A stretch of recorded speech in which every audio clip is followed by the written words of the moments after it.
Subscribe करें हमारे YouTube channel पवन बिहारी शरण जी को और श्रवण करें भागवत कथा की महिमा का, साथ ही बेल आइकॉन दबाना ना भूलें। बोले भक्तवत्सल भगवान की जय। आज बड़ी हंस का विषय है। अब आज से समुद्र निरंतर 7 दिन भगवान हंसते ही नजर आएंगे आपको, सुबह शाम और देखो तो ये पावन ज्ञान यज्ञ का शुभारंभ हो रहा है। पुनः आप सभी जितने भी श्रद्धालु भक्तजन विराजे हैं व्यासपीठ से आपका हृदय हार्दिक अभिनंदन। आइए चर्चा करें भागवत भगवान की। भागवत जी के आज महात्म्य की चर्चा होगी और श्रीमद् भागवत जी के महात्म्य में श्री वेद व्यास जी महाराज ने प्रथम जो वंदना की है उसकी चर्चा हम लोग करें।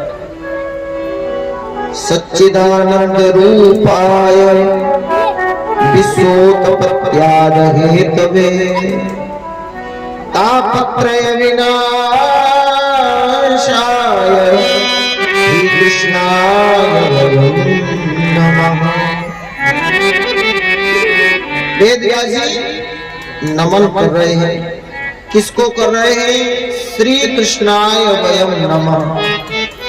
केवल कृष्णाय नमः नहीं, श्री कृष्णाय। श्री सहता है कृष्णा, श्री कृष्णाय वयम नमः। श्री माने राधा रानी, जो राधा रानी के साथ में भगवान है उन युगल जोड़ी सरकार को मैं नमस्कार करता हूं। अच्छा, नमस्कार का मतलब क्या होता है? नमस्कार का मतलब होता है आत्मसमर्पण करना। हम भगवान की शरणागति है, भगवान की शरणागति स्वीकार कर लेना। अच्छा, हमें शरणागति क्यों स्वीकार करनी है भगवान की? क्योंकि शरणागति ही ज्ञान प्राप्ति का अधिकारी है और शरणागति ही भगवान की कृपा का पात्र हो सकता है। दूसरी बात यह है, भगवान का ये स्वभाव है। जब तक भगवान से जाकर के हम ये न कहेंगे मैं आपकी शरण में हूं, तब तक वे कृपा करने वाले नहीं हैं। अर्जुन भगवान के सखा हैं और खासम खास भी लगते हैं। अर्जुन खासम खास का मतलब समझते हैं? बहनोई भगवान के। और जब तक अर्जुन को भी ये नहीं कहना पड़ा, जब तक अर्जुन ने ये नहीं कहा शिष्य से हम साधुवाम त्वाम प्रपन्नम, में आपका चेला, आप मेरे गुरुजी, मेरे ऊपर कृपा करिए, तब तक भगवान ने गीता उपदेश नहीं सुनाया। अच्छा, गीता का उपदेश तब सुनाया जब अर्जुन ने शरणागति ग्रहण कर ली। तो गीता में उपदेश क्या सुनाया? गीता का सार सर्वस्व है, सर्वधर्मान परित्यज्य मामेकं शरणं व्रज अहम त्वा सर्व पापेभ्यो मोक्षयिष्यामि मा शुचिः। अर्जुन, तू सारे धर्मों को छोड़ करके एक मेरी शरण में आ जा, मैं तुझे सारे पापों से मुक्त कर दूंगा। ये भगवान कह रहे हैं। अर्जुन को छोड़िए, भागवत जी के 3-4 स्कंद में कथाएं आती है। माता देवहूति, जब तक माता देवहूति ने भी ये नहीं कहा तित्वागतो हम शरणम शरण्यम, मैं आपकी शरण में हूं, तब तक उनके ऊपर भी कृपा नहीं थी। नंद बाबा तो पिता हैं, जब तक नंद बाबा ने भी ये नहीं कहा प्रपन्नम परमोचय, तब तक उनके ऊपर भी कृपा नहीं करी। इसका मतलब क्या है? शांति से ध्यान से सुनिए। इसका मतलब है चाहे कोई इनका बहन हो, चाहे कोई सखा हो, चाहे इनकी माँ हो, चाहे इनका बाप ही क्यों न हो, जब तक वो भी ये शरण में हूं ऐसा नहीं कहते आकर के, तब तक ये कृपा नहीं करते। क्यों नहीं करते? क्योंकि भगवान ने ऐसा एक प्रण ले रखा है, ऐसा एक व्रत ले रखा है। क्या कहते हैं भगवान? भगवान कहते हैं सकृदेव प्रपन्नाय तवास्मित च याचते अभयम सर्वभूतेभ्यो ददाम एतद् व्रतम मम। भगवान कहते हैं जो एक बार मुझसे आकर के ये कहता है तवास्मि, मैं आपका हूं, तो ये मेरा व्रत है, मैं सारे प्राणी मात्र से उसे अभय प्रदान कर देता हूं। अभयम सर्वभूतेभ्यो ददाम एतद व्रतम मम, ये मेरा व्रत है। और सुनो, हम आप लोग चुल्लू 2 चुल्लू जल हाथ में लेकर के अगर कोई वचन लेते हैं तो प्राण देकर भी उसकी रक्षा करना चाहते हैं। भगवान ने चुल्लू या 2 चुल्लू जल लेकर के ये प्रतिज्ञा नहीं की, अपार जल राशि सागर को साक्षी मान के ये वचन दिया है, मैं उन्हीं की रक्षा करूंगा कि एक बार मुझसे आकर के कहेंगे तवास्मी मैं आपका। तो बाकी सब भगवान बोले बाकी सब भी मेरे ही हैं, सब मम प्रिय सब मम उपजाए, सब मैंने ही बनाए हैं, मैंने ही प्रकट करे हैं। लेकिन आप विचार करिए भगवान कौन है? संसार तंत्र बाहित्वा रक्षापेक्षाम अपेक्षते। भगवान इस संसार तंत्र के सर्वोच्च नियंता है। अगर वे ऐसा नियम न बनावे फिर तो पापी लोगों की रक्षा के लिए भी उन्हें दौड़ना पड़ेगा कि नहीं? अगर पापियों की रक्षा भी ऐसे ही होती रही तो फिर भजन सत्संग करने की जरूरत क्या रह जाएगी? भगवान कहते हैं प्रिय मुझे सब है, सब मेरे ही बनाए हुए हैं, लेकिन भैया विशेष कृपा तो उसी के ऊपर होगी जो हमारी शरण में आकर के हमारे संबंध को स्वीकार करेगा। और दूसरी बात, नमस्कार का मतलब स्वीकृति भी है। ध्यान से सुनते चलो, बोल गोविंद भगवान की। नमस्कार का मतलब स्वीकृति भी है, यानी भगवान के संबंध को स्वीकार कर लेना। इस स्वीकृति से होगा क्या जानते हैं? आप देखो जब हमारे बेटे बेटियों के ब्याह शादी होते हैं तो कन्या क्या करती है? कन्या केवल मन से पति को स्वीकार करती है बस। और जिस दिन से कन्या मन से पति को स्वीकार कर लेती है उस दिन से क्या होता है?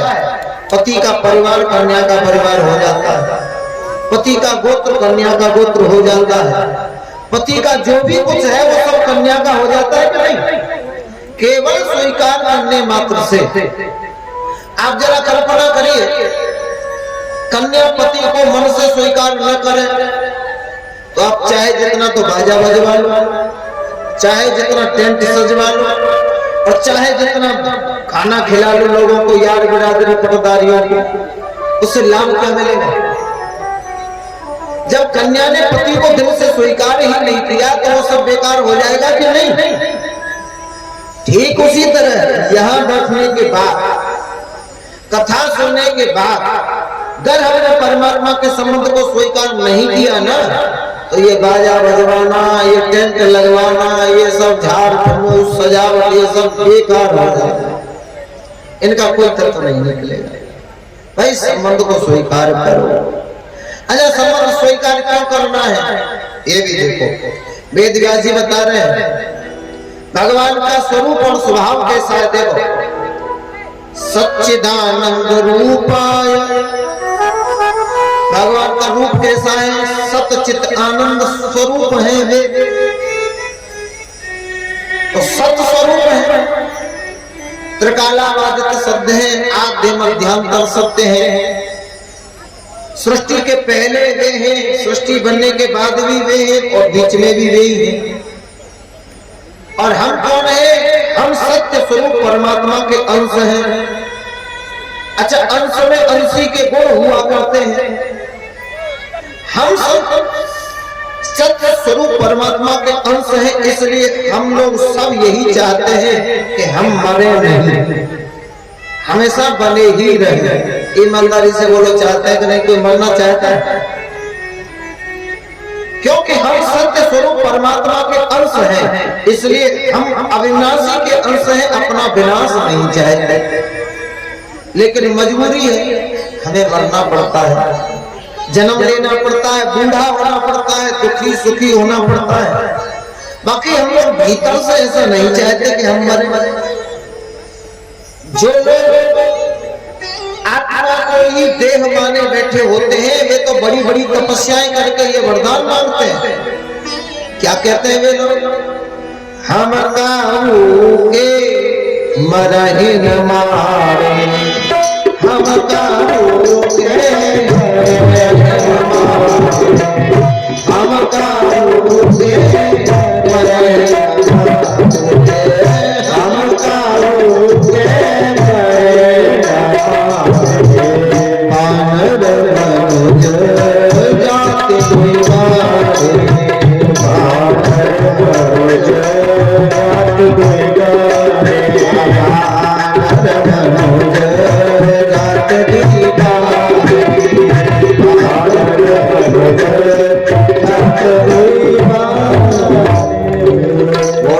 भगवान की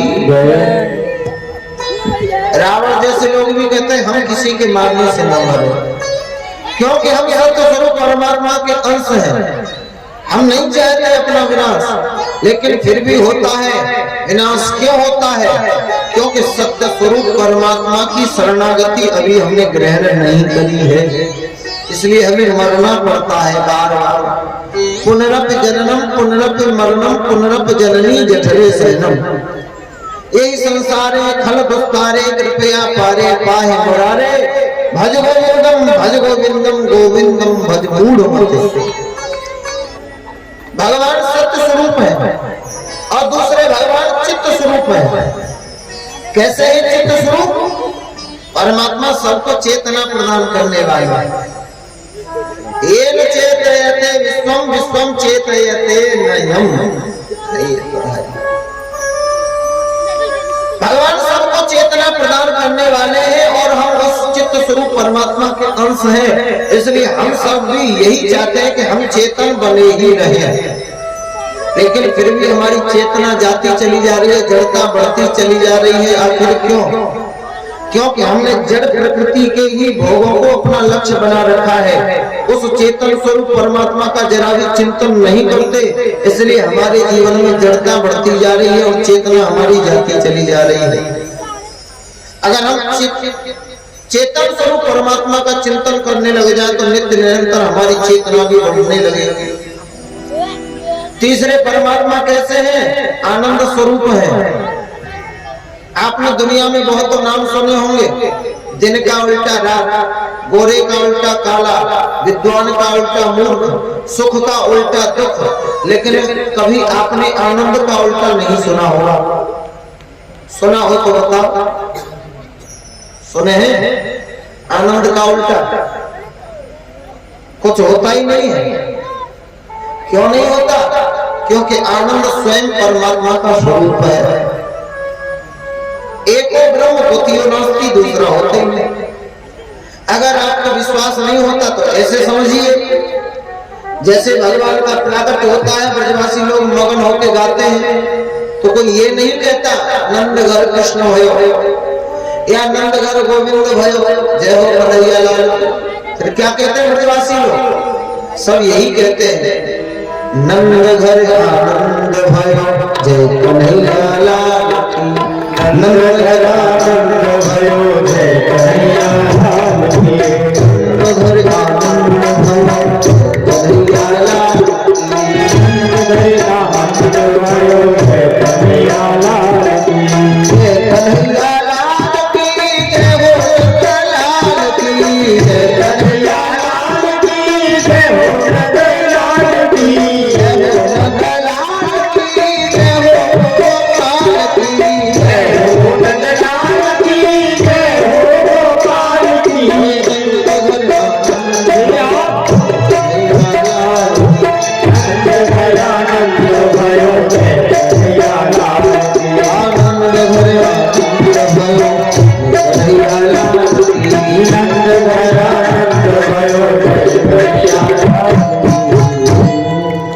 नंद घर आनंद होगा, क्योंकि आनंद स्वयं परमात्मा का स्वरूप है। अच्छा, हम लोग उस आनंद स्वरूप परमात्मा के अंश हैं, इसलिए सब आनंद चाहते हैं कि नहीं? हम सब आनंद चाहते हैं, पर बोलो आनंद मिलता है क्या? लेकिन एक बात बताएं, आनंद क्यों नहीं मिलता? आनंद जहां है वहां हम खोजते नहीं है, और जहां नहीं है वहां हम खोजने चलते हैं। हम हम इस दुनियादारी में आनंद खोज रहे हैं। और ये दुनियादारी क्या है? भगवान कहते हैं अर्जुन दुखालयम अशाश्वतम। संसार कैसा है? दुखालय है। अब आप यहाँ जितने भी श्रोताजन बैठे हैं, इतने तो समझदार पढ़े लिखे तो हैं ही। मार्केट में जब हम लोग जाते हैं, जहाँ वस्त्र मिलते हैं वहाँ क्या लिखा होता है? वस्त्रालय। जहाँ औषधियां मिलती है वहाँ लिखा होगा औषधालय। जहाँ पुस्तक मिलती है वहाँ पुस्तकालय। जहाँ भोजन मिलेगा वहाँ भोजनालय। उसी प्रकार जहाँ दुख मिलते होंगे वहाँ लिखा होगा दुखालय। और भगवान ने स्पष्ट कह दिया गीता में, ये संसार कैसा है? दुखालय अशाश्वतम। अब आप कल्पना करिए, हमें भूख लगी है और हम पुस्तकालय पे जाकर के कहें भैया जरा गरम गरम 4 समोसे देना, तो क्या मिलेगा? अच्छा, हमें कुछ पढ़ना हो और भोजनालय पे जाकर के कहें भैया कुछ पढ़ने के लिए बढ़िया सी पुस्तक देना, मिलेगी? नहीं मिलेगी। भूख लगी है तो भोजनालय जाइए, पुस्तक पढ़ना है तो पुस्तकालय जाइए। अब हम लोग दुखालय में आनंद खोज रहे हैं, दुखालय में सुख चाहते हैं, है ही नहीं तो मिलेगा कहां से? दुख ही दुख। अच्छा, छोटे थे तो सोचते थे बड़े होकर सुखी हो जाएंगे, आनंद हो जाएगा, पढ़ लिख के आनंद हो जाएगा। पढ़ लिख गए तो नौकरी नहीं मिली, फिर दुखी। नौकरी लग जाएगी तो आनंद हो जाएगा। वो भी लग भी गई तो अब अकेले पैसा तो कमाने लगे और घर में कोई है नहीं, अब अकेले अकेले क्या करेंगे? साथ में कोई पार्टनर, लाइफ पार्टनर, विवाह हो जाएगा तो आनंद हो जाएगा। अच्छा, विवाह हो गया तो बोलो आनंद हुआ क्या? और ज्यादा दुखी हो गए, और ज्यादा समस्याएं बढ़ गई। एक जगह बारात विदा हो रही थी, परंपरा के अनुसार कन्या रो रही थी। किसी ने कहा तुम तो कहते थे अर्धांग और अर्धांगिनी है, आज से इनके सुख दुख एक हो गए, लेकिन इनके सुख दुख एक तो नहीं है। कन्या रो रही है, दूल्हे राजा हंस रहे हैं, अलग अलग क्यों? महात्मा जी ने समझाया कन्या रो नहीं रही है, कन्या तो रो करके बता रही है, दूल्हे राजा को समझा रही है मैं जो रो रही हूँ मैं तो केवल आज ही आज रो रही हूँ, पर दूल्हे राजा तुम्हें तो ऐसे जिंदगी में रुलाती रहूंगा। कन्या रो नहीं रही, और होता भी ऐसा है। मायके में रहती है कन्या रोती है, ससुराल जाते ही कन्या का रोना बंद हो जाता है और फिर दूल्हा राजा का रोना शुरू। रोकर अभी पिता के कुल का वधू वियोग सहेगी, रोकर अभी पिता के कुल का वधू वियोग सहेगी, आगे चल के बने स्वामिनी जीवन भर सुख लेगी। ये आगे चल के बने स्वामिनी जीवन भर सुख लेगी। इस नारी से परिवार बढ़े, इस नारी से परिवार बढ़े, सब भार यही ढोवेंगे। दूल्हे हंसले आज अगारे जीवन भर रोएंगे, दूल्हा हंसले आज अगारे जीवन भर रोएंगे। बताइए जीवन भर रोना ही तो है। बोले गोविंद भगवान की। आनंद जहां है वहां खोज नहीं रहे हैं, जहां खोज रहे हैं वहां है नहीं। संत लोग आते हैं,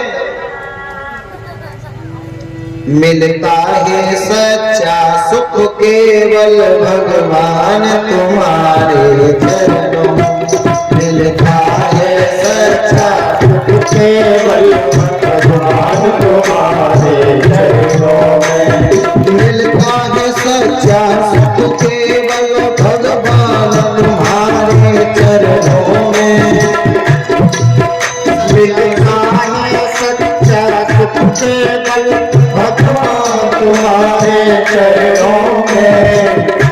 और मेरी प्रार्थना तो यही है भगवान, जब अंत समय में प्राण तजूं रहे ध्यान तुम्हारे चरणों में, जब अंत समय में प्राण तजूं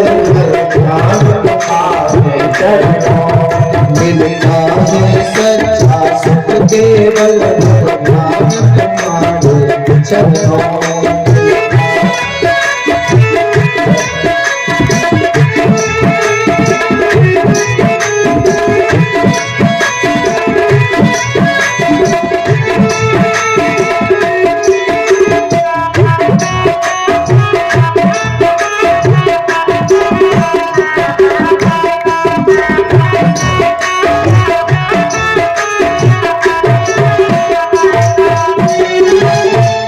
बोले भक्तवत्सल भगवान की जय।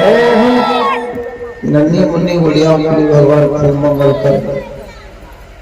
कैसा बच्चों का सुंदर संस्कार भाव, भगवान दीर्घ जीवी बनावे ने।